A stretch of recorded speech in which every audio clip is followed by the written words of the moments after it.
మొట్టమొదటిసారి ఫస్ట్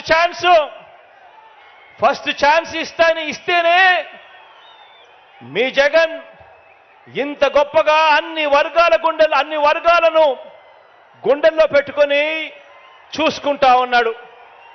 మరి 3 సార్లు ముఖ్యమంత్రి అయిన చంద్రబాబు గారు, 14 ఏళ్ళు ముఖ్యమంత్రిగా ఉన్న చంద్రబాబు నాయుడు గారు ఇవన్నీ కూడా ఎందుకు చేయలేకపోయాడు అని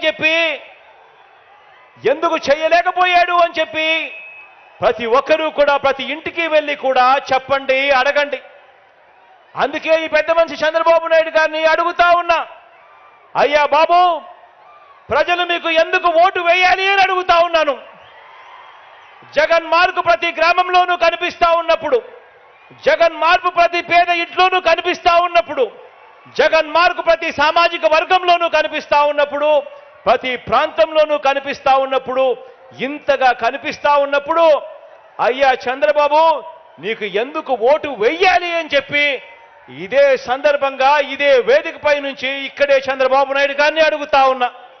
ఇదే పెద్ద మనిషి చంద్రబాబు నాయుడు గారిని నేరుగా అడుగుతా ఉన్నా ఇదే వేదికపై నుంచి, అయ్యా చంద్రబాబు, జగన్ తన పాలనలో ప్రజలకు మంచి చేయలేదని చెప్పి చంద్రబాబు నిజంగా నమ్మితే, జగన్కు ప్రజాబలం లేదని ఇదే చంద్రబాబు గారు నిజంగా నమ్మితే, మరి చంద్రబాబుకు పొత్తులెందుకు అని అడుగుతా ఉన్నా. ఇదే చంద్రబాబుని అడుగుతా ఉన్నాను, నిజంగా నువ్వు జగన్ మంచి చేయలేదని అనుకుంటే, నిజంగా నువ్వు జగన్ మేనిఫెస్టోలో చెప్పినవి చెయ్యలేదని అనుకుంటే, నిజంగా నువ్వు జగన్కు ప్రజాబలం లేదనుకుంటే, నీకు ఇంతమందితో ఇన్ని పొత్తులు ఎందుకయ్యా చంద్రబాబు అని అడుగుతా ఉన్నా. తన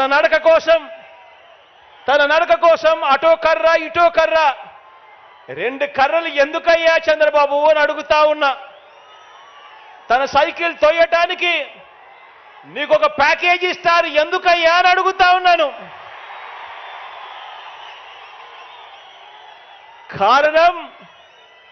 కారణం నీకు కూడా తెలుసు జగన్ ప్రతి ఇంటికి మంచి చేశాడు కాబట్టి, వైఎస్ఆర్సీపీ చేసిన మంచి ప్రతి ఇంట్లోనూ కూడా బ్రతికే ఉంది కాబట్టి అని చెప్పి నీకు తెలుసు.